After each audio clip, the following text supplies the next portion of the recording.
And that's not a question of a one day. You need to create a relationship. And with whom are you creating a relationship? And then the fifth stanza came, and thapya na jaye kita na hoye ape aap niranjan soye. You need to create the relationship, that one which is self-born, swabhang. But you haven't done that. Instead, you are following on the ritualistic path. Now, those of you who were with us when we started on this journey, the very first stanza of Japuji started with Soche Sochna Hovai. And we discussed at that time that this Soche does not mean to think about. It has nothing to do with the brain, the thought process. This Soche means Suchita, the purity, Pavitrata. And how to create the purity? People started going around to so-called holy waters and taking a bath in it. The implication being that's what purifies. Soche sochna hovai ke sochi lakhwa. And that's what was the very most prominent method, was to do that. Go around to the holy place, a yatrama. Even today it happens. It's going on right now as we speak. The people hire buses and aeroplanes, and then they go visit in India, and they go, we are gone to such and such holy places and such and such. Even today that's going on. We make effort and we take a lot of pride in that. And we literally discussed that why, what is the problem here?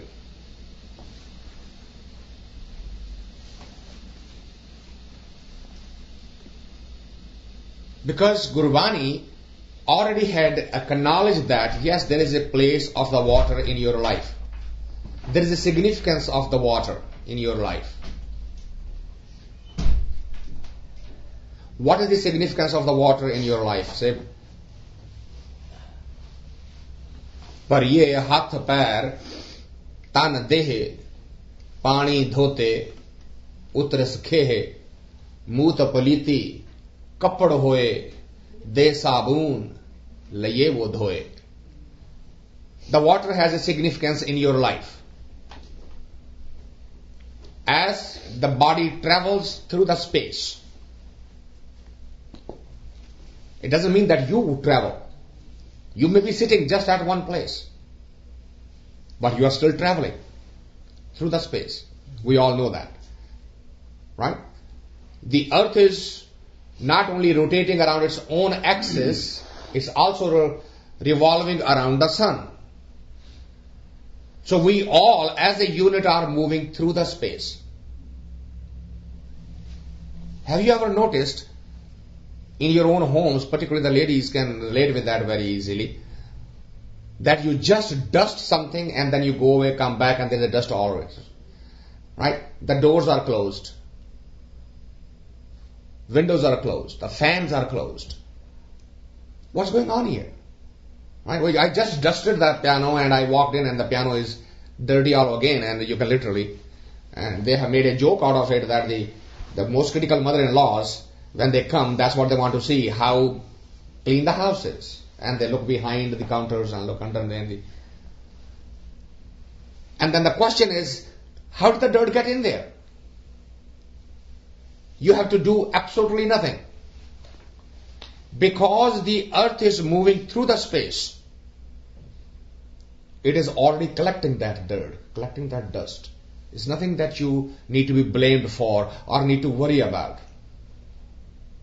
So Guru Nanak said, as you are traveling through the space, what will happen to you? Par ye hath pair tan dehe. Your whole body, your hands, your feet, your every part of your body is going to collect dust. So what you do? You use the water and wash it off.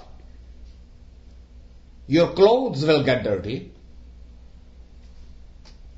So you go wash them. That's what the water is useful for. So when you go to the holy places and you go to the holy water, Ganges has absolutely no responsibility of your sins. You are the doer. Why the poor Ganga should be punished for that? Why should she be taking responsibility of the acts that you have done? It is an absolute myth that if you go to the Ganges and take a bath at a certain day, at a certain time, a certain place, it will wash away your sins. It doesn't happen. It cannot happen. Because the water has no capability. It has no built-on, no inherited quality to wash the sins away. Water cannot do that. So, hariye mat papa ke sang, o dhope nave ke rang. Because that dirt, that dust, that impurity has to do something of the inside. It has nothing to do with the outside. But you insist. Why? Because you have been told time and again, repeatedly that this is what is done. So the lie has been repeated so many times, it almost appears to be true. And Guru Nanak says, all right, you are going to insist that you want to go to the holy places and take a bath and purify yourself. And he says, I give you one test. I give you one measurement. You go ahead, whatever you want to do,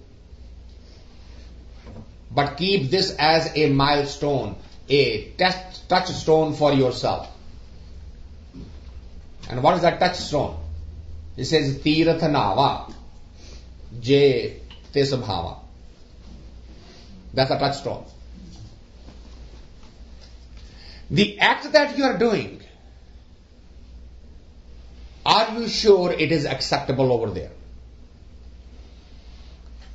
Are you sure it will be endorsed as a holy act, a good act? Or is it that this world will say you done something right? But that's not the issue. This world is not the touchstone. It's not a yardstick. It's not a measurement. That world is a touchstone. That is the measurement. So now the question is, do you know that that Tirath, that holy place, you went there and you took a dip in it, that you are being blessed by him? Is that possible? And if it's not,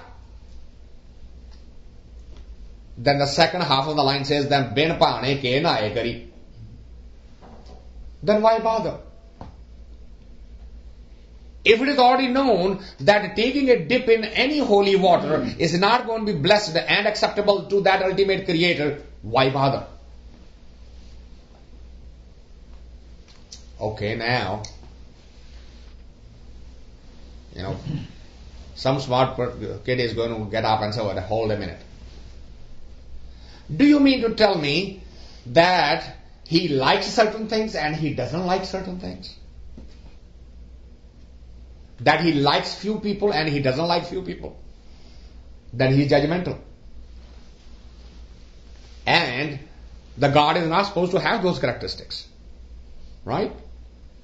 Satchitanand. O Niranjan hai. Without any quality of human characteristics. So why this line? Tirathanava je tisbhava. Does it mean that some people are his favorite? Usnu pa jande ne. and some are not? No, that's not what it's saying at all. See, that's the trap of the language. And we get trapped very easily into these things.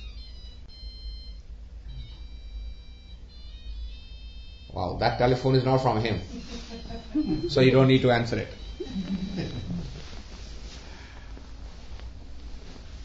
It's a trap. His bliss, His grace is there for everyone all the time. Unquestioned, uninterrupted, non-judgmental.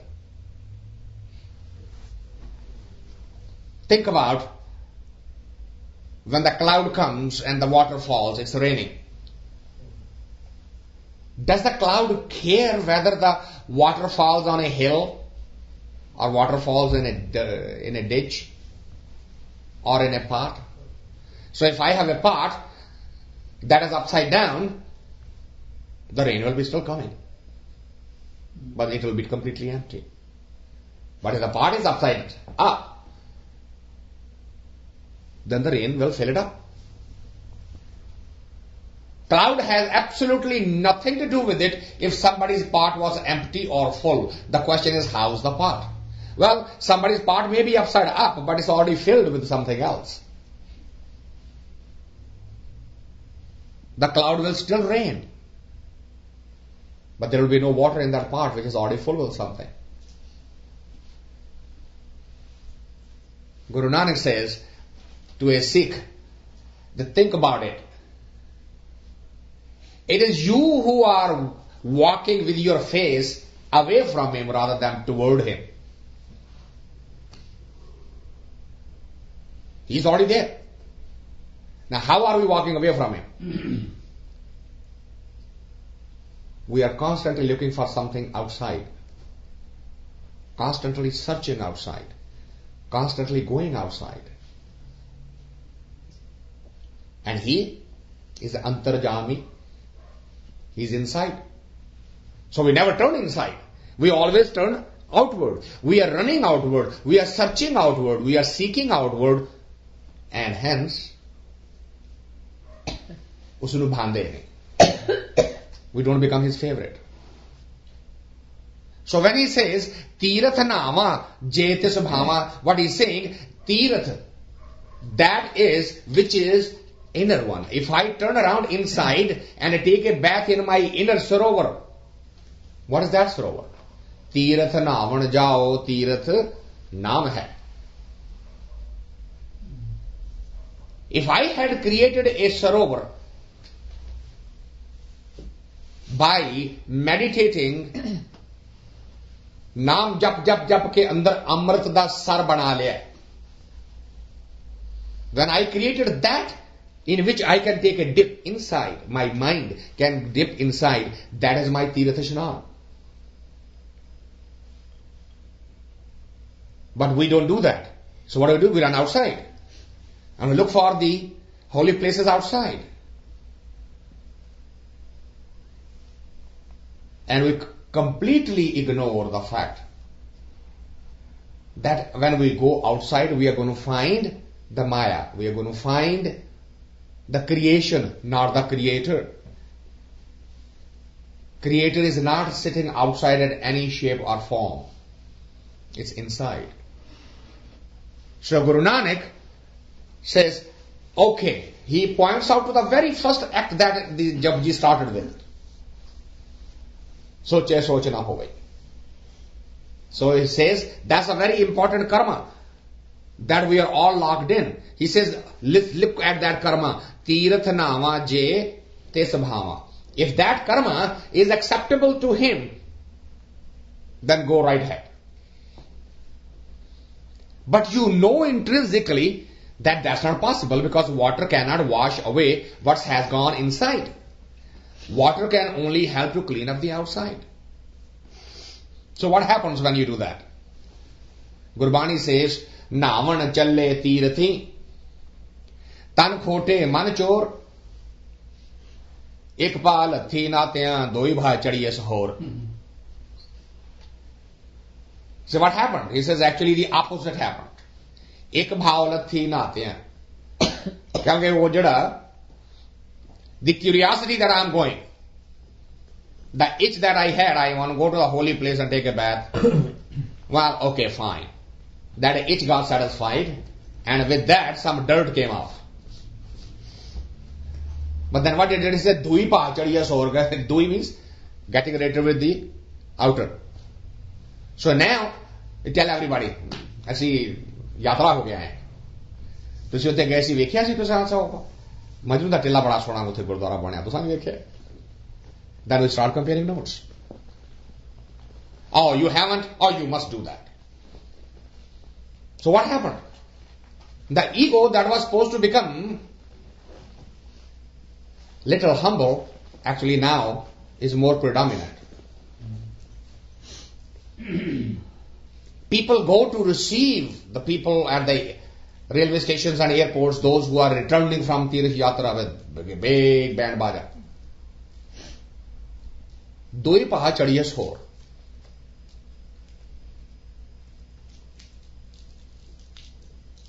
And Guru Nanak says, Sad pade ananatya chor se chor.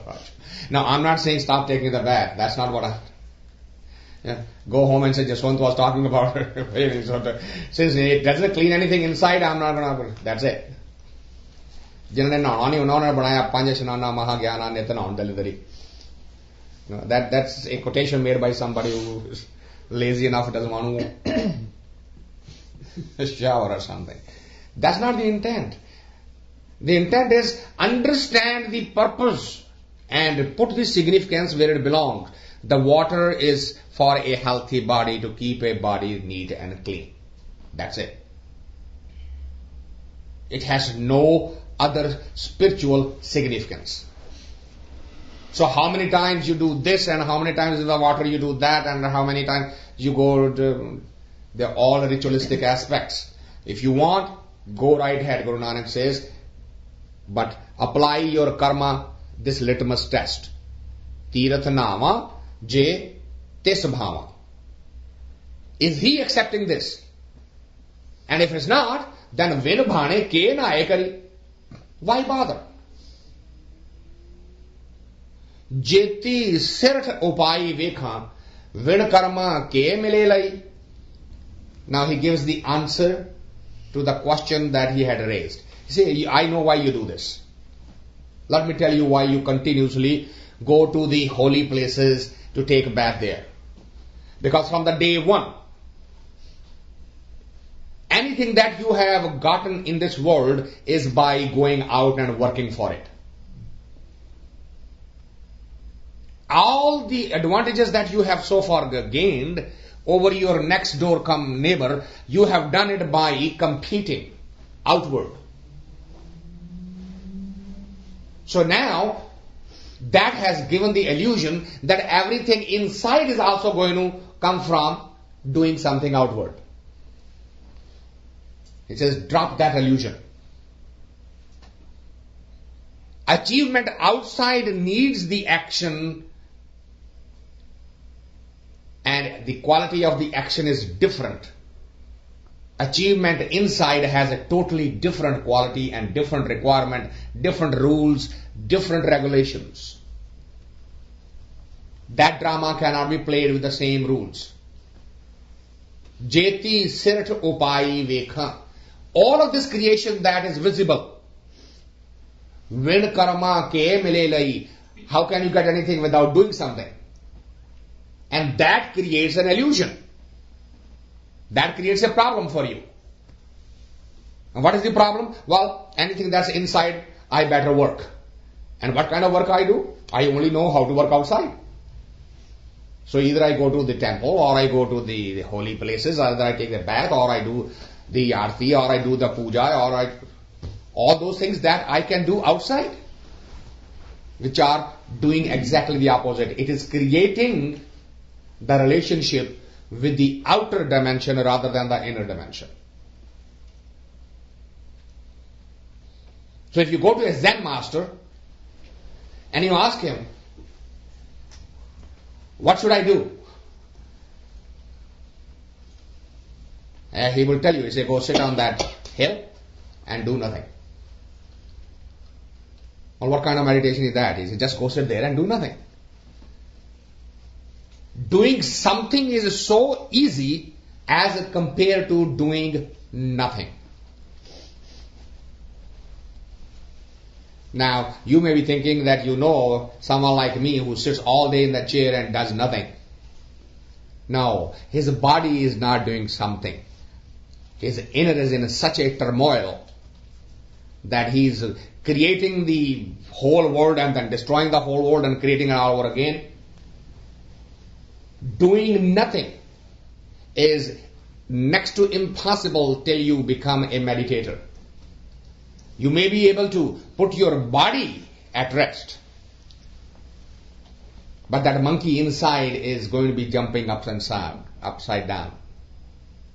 Doing nothing is not easy. That's the whole purpose, to stop that monkey from jumping. So when a master says, go sit in the hill and do nothing, he's not implying that don't pick a stone and throw somewhere, or don't climb a tree, or don't shout at anybody. No, he's saying quiet the mind. Stop the mind from going from one place to the other, from one thought to the other. Control it. Shut it down. Quiet it. That's meditation. That takes tough work. And since we are used to this, constantly acquiring the things from outside as rewards of our work,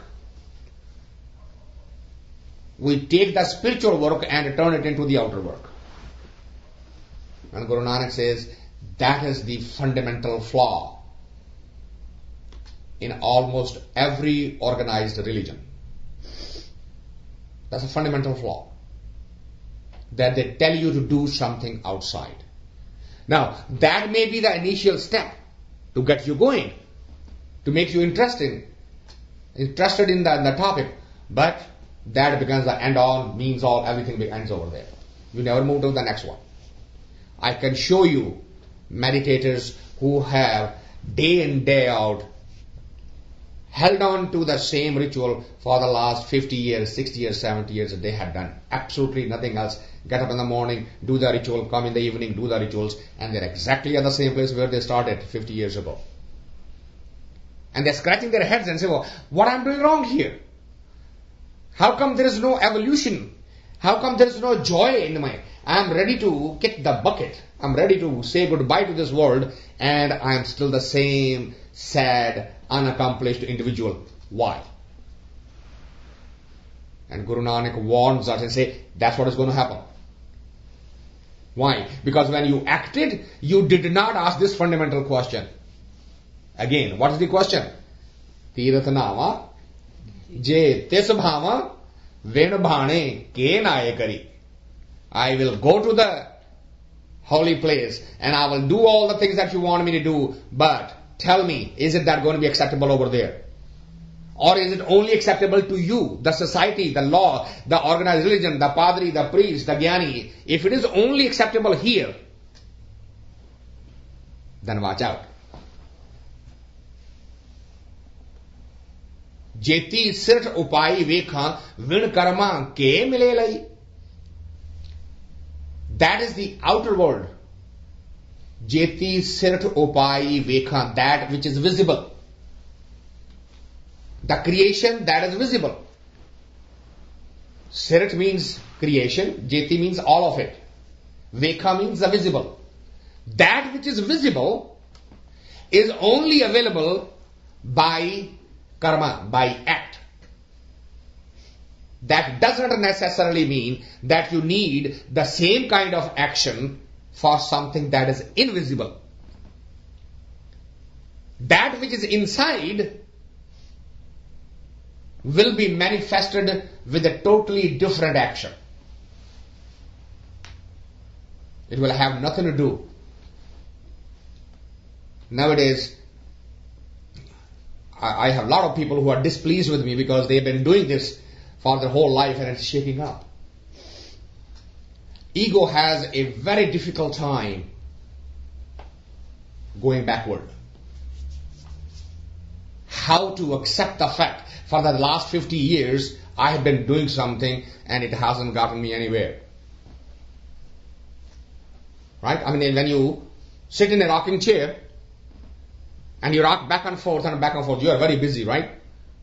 So is the rocking chair. But where are you going?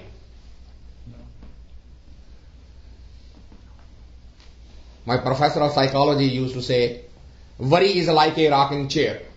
It keeps you busy but gets you nowhere. You sit and you worry. What's going to happen? Oh my God. What if this? What if that? What if this? The mind is busy with what if scenarios. But where are you going? Same is the case with the rocking chair. You sit and you rock back and forth, and you can literally count the miles you have put on it, but you're standing right where you are. That is exactly the state of affairs for those who follow the path of ritualism without understanding. So when somebody says, what's wrong with me keeping a statue as a symbol for me to meditate? I say, absolutely nothing wrong with it. Provided, remember this, provided you can go beyond that. Provided you can take the next step. What's wrong with me doing this arti? Well, there's nothing wrong with it. Provided you understand what is the arti and what is meaning it and go to the next stage. What's wrong with doing a haman? What's wrong with going to do gurdwara? What's wrong with doing a part or a langar on all of those things? Nothing wrong. So long as you know that they are not the end. They are the starting point of a journey. So move on to the next. If you don't know, inquire. Go ask your guru. Read that holy book, that scripture. Read that Gita, read that Bible, read that Granth Sahib, so that you can understand what's the next step. If you don't, then you will be spending the entire life sitting in a rocking chair and moving back and forth day in, day out. And that's what this line says. Jeti sirt upai vekha vin karma ke mile lai. It is impossible to apply the same rules to the inner world. Outer world, that rule was okay. I need to work. I need to compete. I need to fight for what I need. Those are the outer laws. So then what you do? How do you get out of this trap? The next line says, Mat vich ratan javahar manak je ek gur ki sikh suni. Just one. Isn't that amazing? That you just need to take one word and pay attention to that one word, and you can forget the rest. It is insignificant. All other explanations are only to support that one message.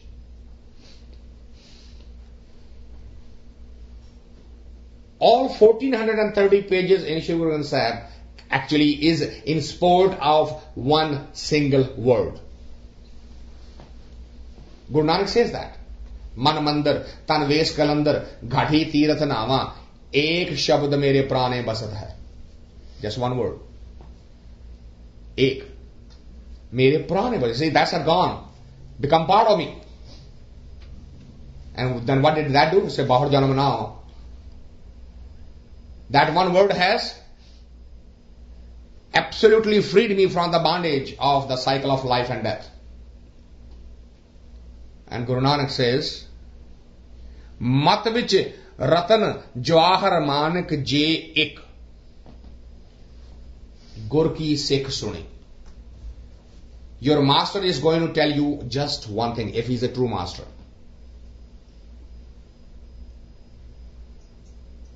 Those type of competition, ਭੈਣੇ ਨਾਂ ਲੈ ਕੇ ਆਈਆਂ ਹਾਂ ਮੈਂ ਮੇਰੇ ਗੁਰੂ ਨੇ 5 ਅੱਖਰ ਦਿੱਤੇ ਆ ਉਹ ਕਹਿੰਦੇ ਮੇਰੇ ਗੁਰੂ ਨੇ 11 ਦਿੱਤੇ ਆ ਅੱਜ ਕੱਲ ਨਵਾਂ ਗੁਰੂ ਆਇਆ ਉਹ 21 ਦਿੰਦਾ ਹੈ 51 anyone?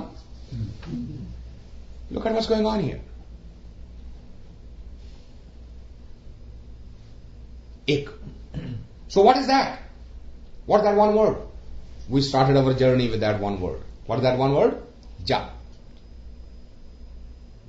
Meditate. Jap.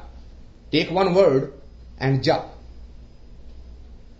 Mat vich ratan jawahar manak. Your intellect, your inner being start shining with the light of ratan and jawahar and manik. Why ratan jawahar manik? Why is that? Have you ever thought about it? Why not get dimag se diya jag jayega, light ho jayegi? You know diya? What is most popular about a diya? दिए तले अंधेरा होता है ना? Do you know that a diamond does not have a shadow? You put a diamond on the ground, it sends the lights all around. इसलिए रतन, Bani does not use the light. It's trying to send a message. Because that light, which is dark underneath and spreading only outward, again, is that's what Agyani is. जो दुनिया ਨੂੰ ਤੇ ਹਕਲਾਂ ਦਿੰਦਾ ਫਿਰਦਾ ਮੇਰੇ ਵਰਗਾ ਆਪ ਖਾਲੀ ਹੈ. Diamond sends the rays in every possible direction. It has no shadow. And he says that is the kind of intellect you will have. What? That light which has no shadow of its own.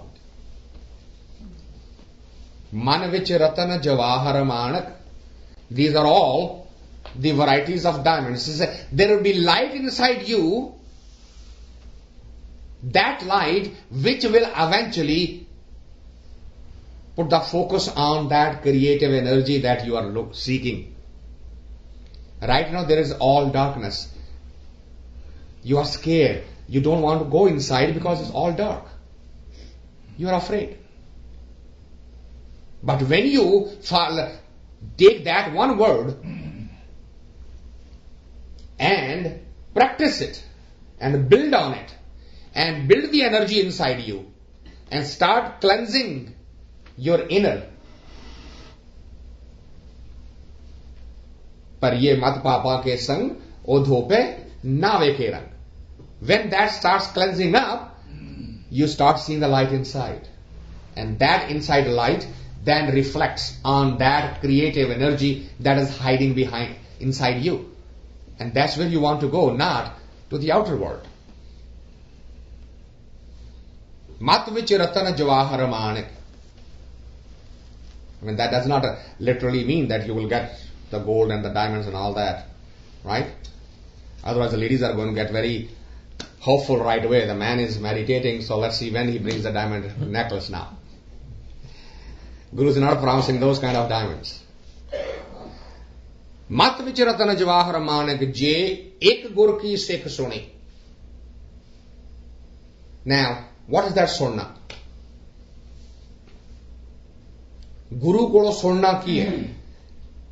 I am talking, you are listening. Is this listening? The answer is not. Because you are not listening right now. That's why there is no change, there is no revolution. If you were listening, this one word alone would have revolutionized, it would drive you mad immediately, the society. Because the word is going through the filter of the mind and it's being retained. It's interpreting, it's already analyzing, it's already trying to find out, is it right or wrong, good or bad, is he yelling, screaming, sound, quality, body language. Everything is being analyzed by this monkey. That word which bypasses all of that and goes straight to the heart, the day that happens, that will be Guru Golo Sunna. That is the real listening. Right now, the eardrums are vibrating and they're sending the electrical pulse to the brain. Brain is interpreting the sound, and then the knowledge in the brain is filtering it out and say, well, is this right? Have I heard it anywhere before or not? If not, oh, this is something totally new. Maybe not. Well, okay, just file it away. It is categorizing as these energies coming through. That's not how you listen to a guru. That's how you listen to a teacher. There was a question last time here, the difference between a guru, a teacher, a disciple, a master. And we were talking about the quality, the relationship between a guru and a Sikh. The word absolutely is not analyzed, questioned, challenged, doubted, none of those things. Even a thought does not occur. Guru said this, is this okay? Should I inquire? I heard this word, but it really is not clear to me. What does it mean by this? Let me ask for further clarification, further elaboration. Those reactions are of a student to a teacher, not of a Sikh to a guru. Because a Sikh, the word will go straight to the heart and it will become a seed and a sprout like a plant, a flowering. That one word. Je ik gur ki Sikh suni. Okay, so,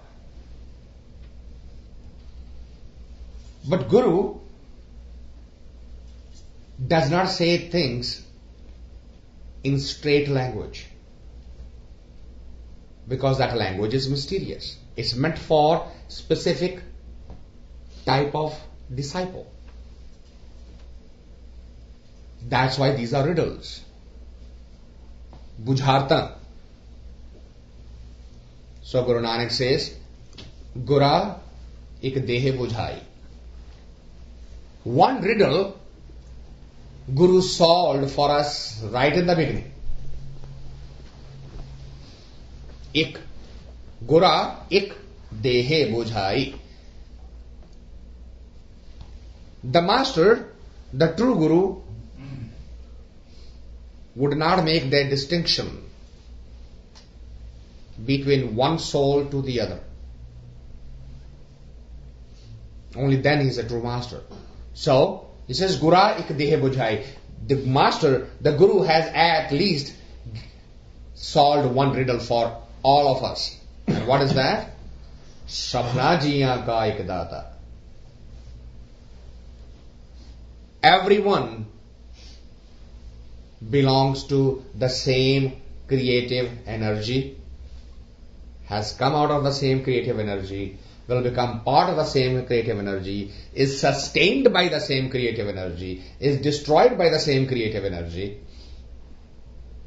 So main visar na jai. What is visarna? To forget. Slightly of a different nature though. Something to remember can be periodic. I suddenly remember something or I can forget something. Yaad karna ya bhul jana. But visarna, that is something different.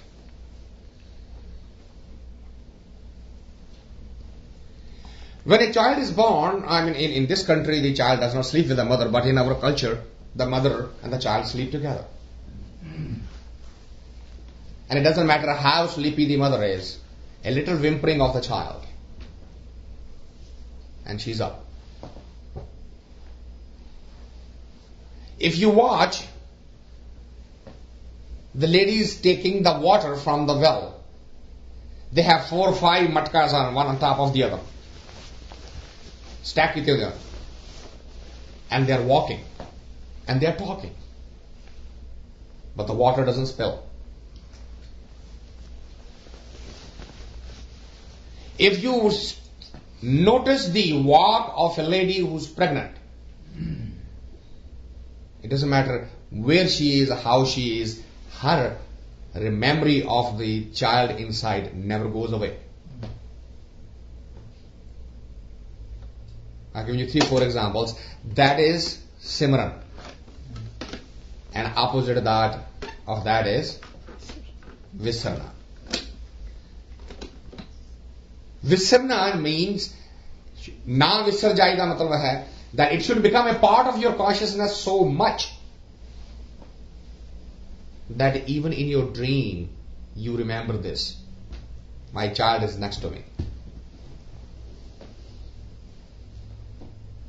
Because the Visarna in our language is one of the most unforgivable activity. If you have read or heard the history of Ganesha, those of you who have not heard it, the story goes that the Parvati wanted to take a bath and was afraid of being disturbed, so she, out of her Shakti, created a child to watch that nobody should disturb her while she's taking a bath. Shiva comes, but he doesn't know that he is my father, because he was not created out of the union, it was created out of the Sat of Parvati. So he says, I'm your father, I need to see your mother. He said, well, I don't know who you are. And my mother told me not to let anybody in. And she had given him a little rod, which was powerful enough for others, but in front of Shiva's Trishul, it has no power. So Trishul chopped his head. So when Parvati comes out, sees the kid is dead, she starts crying and complaining, what did he do? So now you need to do something. So he sent the same Trishul, looking for a mother who's sleeping with the child with her back toward the child. And Trishul comes back that there is only one female in the entire universe who sleeps with their back toward the child, and that is an elephant.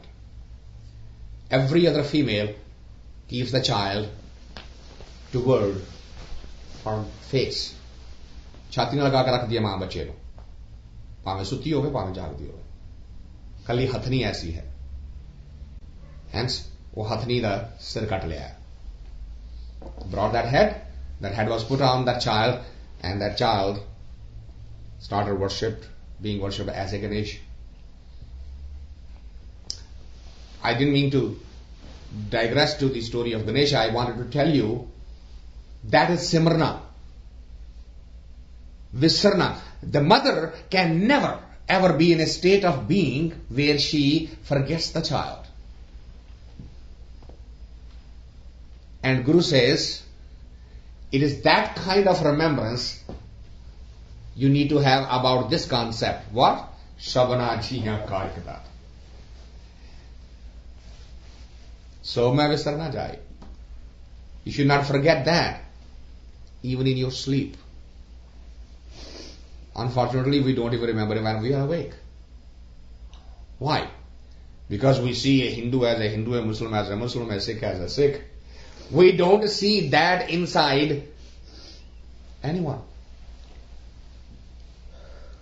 We forget that concept while we are even awake, much less when we are asleep. And Guru solved that riddle for us right in the beginning. He said, Gura ek dehe bujhai.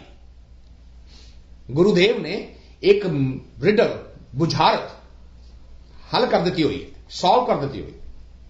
And that's not only Sikhism, by the way. Every religion basically states that, in one form or the other. We are all born in His image, right? Then we take it quotation and turn it around and say, no, the man was created in His image. Now we have gone unintended. Well, how did the woman? Well, woman got created with a rib from the man. You heard the story. And suddenly, now that equality that was supposed to be in everywhere has been distorted. Guru reminds us. He said that if you keep that secret in mind and take that one word, then man vich mat vich ratan jawahar manik je ek gur ki sikh suni.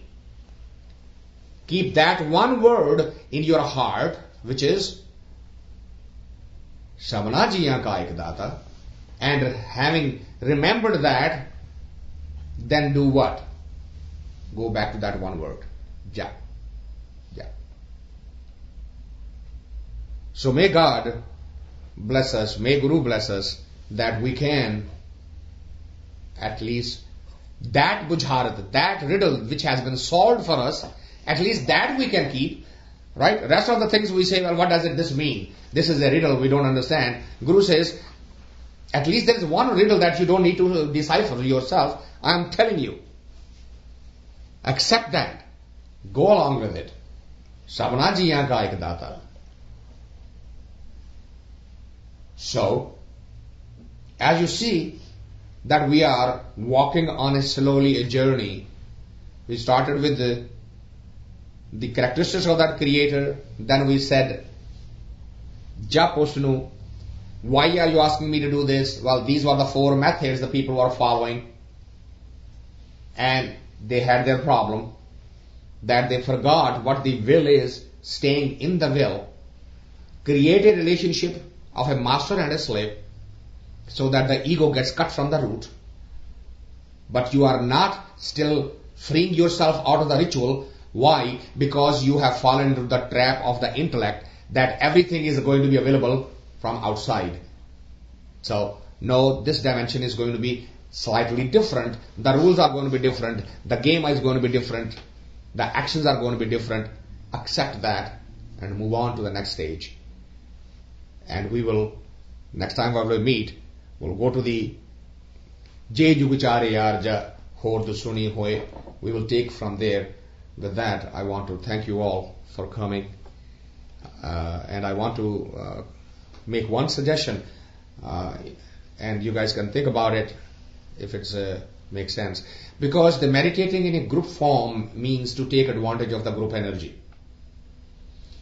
If the meditation become individual, then the group, whether it's sitting here or sitting at home, becomes irrelevant. So I would suggest that we try to make this as a group activity somehow. I'll leave up to you as to how. I will seek your counsel, seek your suggestions, that how do we take the collective energy and put it to utilization for our individual benefits, because that's the idea of meditating in a group form. So with that, next time when we meet here 2 weeks from today, we'll try to make that as a group activity. There is a tea, hot tea ready for those of you who want that, and we'll open for questions or discussions. Thank you all.